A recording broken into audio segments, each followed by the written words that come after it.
what role does mindfulness play in improving both mental and physical health? And actually, Elena, I would like to ask you this question. Mindfulness plays significant role, and as my mentor Bob Proctor was always saying, that if you can hold it in your mind, you can hold it in your hand. So mindfulness is the ability to live in present and live from the place of awareness and understand what we do, why we do. Mindfulness is not reacting. Mindfulness is responding. And of course, when people are not reactive, when they don't live on emotions, but understand who they are, how they behave, what are their standards, what is their philosophy for life, it will help them to prevent burnouts, it will help them to prevent many conflicts with themselves and with other people. And it will help them also to live life with satisfaction. I think that this is very important, to live life with fulfillment and find out who you are, understand you are, study yourself. I recently heard Neville Goddard quote that he said that the biggest tragedy in one's life is to die and never discover who you truly are. So discovering who you are, it is so much vital, and it starts with mindfulness, because we all are programmed to some extent to live other people's lives, because some other people told us rules when we just were born. We were born so unique and so happy and so joyful, and were open for all the opportunities. We wanted everything. We wanted to dream, and we were dreaming, and there were no limitations for us. But the system of things and people, even if they wanted the best for us, but they put for us so much limitations that our golden and brilliant self got covered with so many layers of different imperfections, viruses like doubts and fears, that this our perfection, what is in our DNA, is finding so difficult to come to the surface and shine. That is why mindfulness is important for us, to wake up and understand who we are, what is our genius, what are our strengths, and understand how precious everyone is, and live our own life, finding our genius, what is strong for us, and creating those goals which come from our heart, from our essence, who we truly are.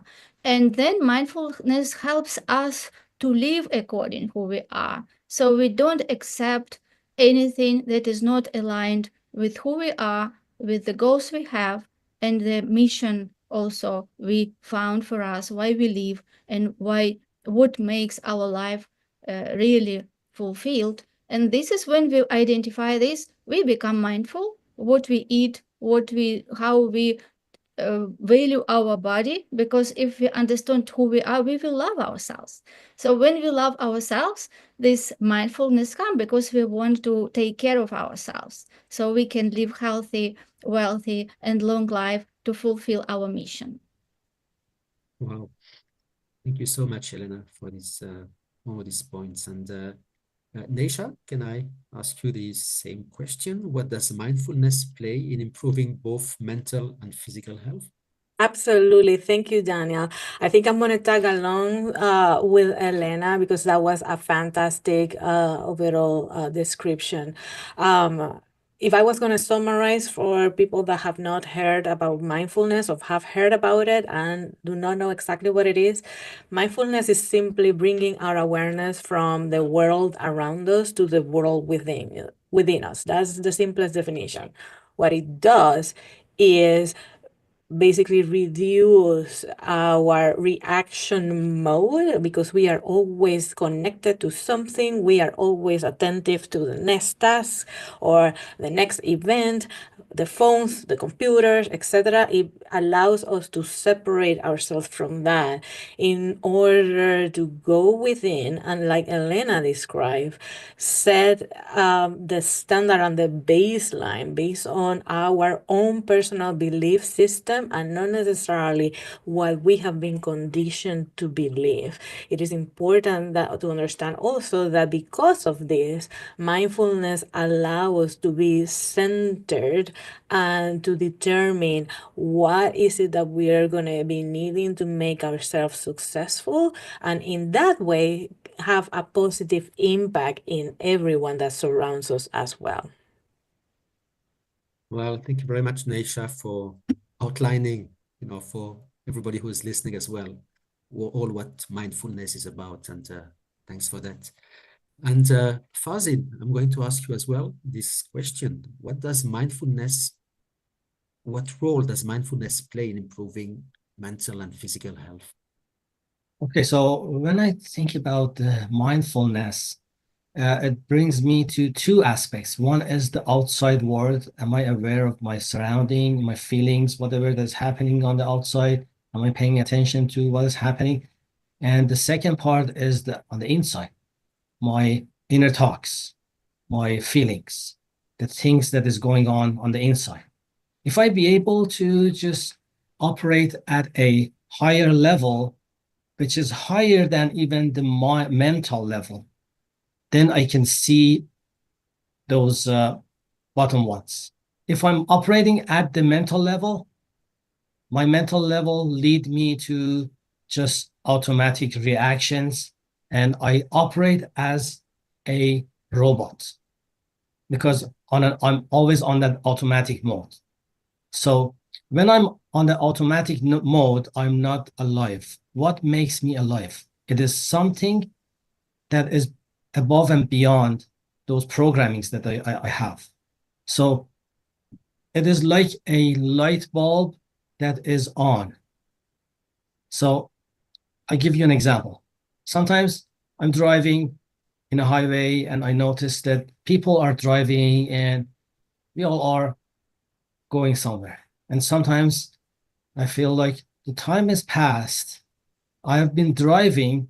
I was busy with thinking about different things, and all of a sudden I'm at my destination. So I'm not present, but something happens. Let's say I'm driving, and as I'm driving, somebody sends me a message or a phone call or something I received that something happening. I have to be somewhere very fast. Maybe there's an injury, there's somebody needs help or something like that. So I have to turn myself on. Why? Because before that, I was sleep driving. I call it the sleep driving. Then I have a message that I have to be somewhere and it is emergency. I have to be there fast. So what I do is I become alert. And then I notice that the other drivers are sleep driving. That's why I can go zigzag in the middle of the road and just pass them and go to my destination. So, because everybody else is asleep driving, they are just thinking about things and they are just keeping their distance. That's why when somebody is alive, they can do things that the other people who are sleeping cannot do. So that is the difference. It's just an example that when we are alive, we are connected. We are connected with everything and everyone. And we are connected with our surroundings and we are connected with the inner. Sometimes you are on that stage and you receive a message from inside and you act on it because you're alert, because you are awake. So awakefulness is another word for mindfulness that I use. Wow, again, very powerful. So being very awake, being fully in the present moment, having all your senses opened, and then, yeah, thank you. So